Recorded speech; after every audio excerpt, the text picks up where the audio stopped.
পলক সাহেব যে গল্প তৈরি করেছে এটাতে ডাটা সেন্টার পুড়ে গেছে বলছে, এইরকম কোনো কিছুই হয় নাই, আসলে কিছুই পুড়ে যায় নাই, এটা একদম পুরো মিথ্যা বানোয়াট একদম কাল্পনিক এটা কথা বলছে।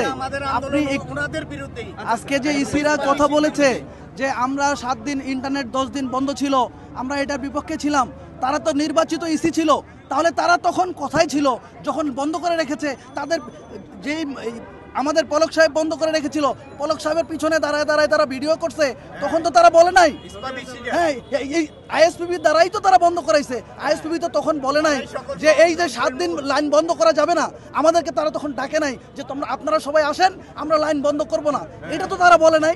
এখন আজকে আমরা দাঁড়াইছি, তারা কিন্তু এখানে আসার কথা না, আজকে তারা আসছে আমাদের এইটাকে নষ্ট করার জন্য।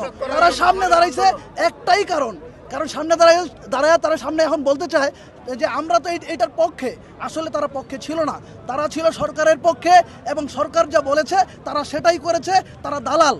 পলক সাহেব যে গল্প তৈরি করেছে এটাতে ডাটা সেন্টার পুড়ে গেছে বলছে, এইরকম কোনো কিছুই হয় নাই, আসলে কিছুই পুড়ে যায় নাই, এটা একদম পুরো মিথ্যা বানোয়াট একদম কাল্পনিক। তখন আমরা আমাদের যে ইসিরা যারা আজকে কথা বলতে চাচ্ছে যে ওরা বন্ধ করে রাখছে, আমরা কিছু করতে পারি নাই, তখন তাদেরকে অনেকবার বলা হয়েছে। আমরা বিটিআরসিতে 23 তারিখ, 24 তারিখ, 25 তারিখ, 26 তারিখ প্রত্যেক দিন এসেছি, কিন্তু আমাদের নেতারা কেউ আসে নাই, যারা আজকে সামনে দাঁড়ায় বলছে যে আমরা এইটার সাথে একত্রতা প্রকাশ করছি। আমরা প্রতিদিন আসছি এবং এসে আমরা এখানে ইডির সাথে আমরা ঝগড়া করে চিল্লাচিল্লি করে আমাদের লাইন আমরা চালু করছি। 7 দিনেও লাইন চালু হইতো না যদি কিনা আমরা এখানে না এসে চিল্লাচিল্লি করতাম, হাউকাউ না করতাম, তাহলে এইটা চালু হইতো না। আমরা এসে চালু করাইছি।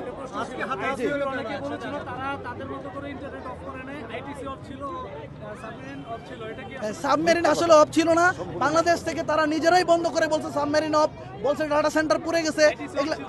আইসিটি অফ ছিল না, আইসিটি অফ ছিল না, হ্যাঁ আইটিসি অফ করে নাই। আইটিসি শুধুমাত্র একদিন শেষের দিন, একবারে শেষের দিন যেদিন প্রধানমন্ত্রী পদত্যাগ করেন সেদিন সকালবেলা শুধুমাত্র আইসিটি বন্ধ হয়েছে, তার আগে আইসিটি বন্ধ করে নাই, তারা নিজেরাই বন্ধ করছে।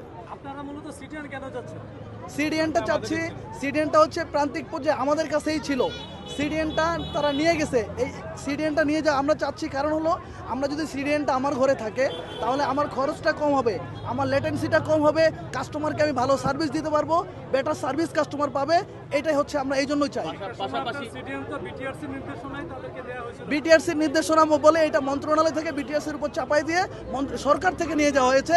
এটা দীর্ঘদিন যাবত তারা পরিকল্পনা করছিল যাতে করে তারা যদি এক জায়গায় নিয়ে যায়, এই যে বন্ধ যে এখন করছে বন্ধটা তাড়াতাড়ি করতে পারবে।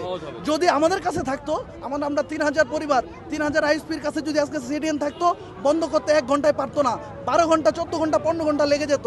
এই জন্যই তারা এই কাজটা করছে।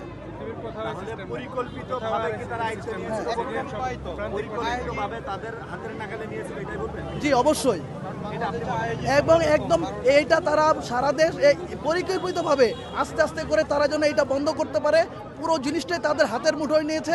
এই জন্য শুধুমাত্র কয়েকটি আইআইজি কোম্পানিকে এটা দেওয়া হয়েছে, কারণ আইআইজি আছে 30টা, আমরা আইএসপি আছি 3000, তাহলে 3000 থেকে 30টাকে বন্ধ করতে তাড়াতাড়ি হবে, যার কারণে আমাদের পেটে লাথি মেরে তারা সবগুলো নিয়ে গেছে তাদের কাছে।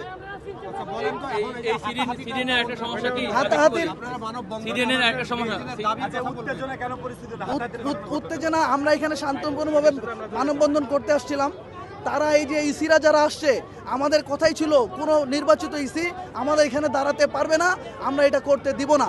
তারপরেও তারা যেহেতু এসেছে তাদের সম্মানার্থে আমরা কিছু বলি নাই, কিন্তু যার সাথে মূলত বাকবিতণ্ডতা হয়েছে আসলে সে আমাদের কেউ না। আমাদের মনে হয় তারা নিজেরাই নিয়ে এসেছে, নিজেরাই একটা গন্ডগোল সৃষ্টি করে আমাদের এটাকে বানচাল করার চেষ্টা করেছে মাত্র।